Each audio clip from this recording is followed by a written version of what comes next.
Hi, my name is Katrina Davidson, and I'm Director of Central Transport. I've been here 3 years.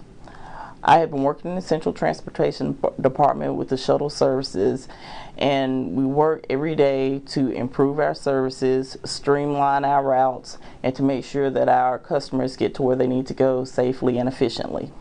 Our main shuttle route is from 4:30 a.m. to 9:30 p.m. Monday through Friday. Our Magnolia route runs from 8 a.m. to 4 p.m. Monday through Friday.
Well, being able to ride around and see the different sights and sounds of the community and the city, it's not confined to just being in the hospital, so it's just a different aspect of working here.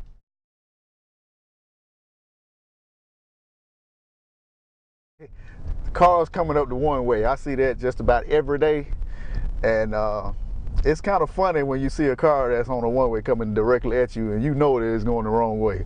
So that is one of the craziest things I've seen driving around here.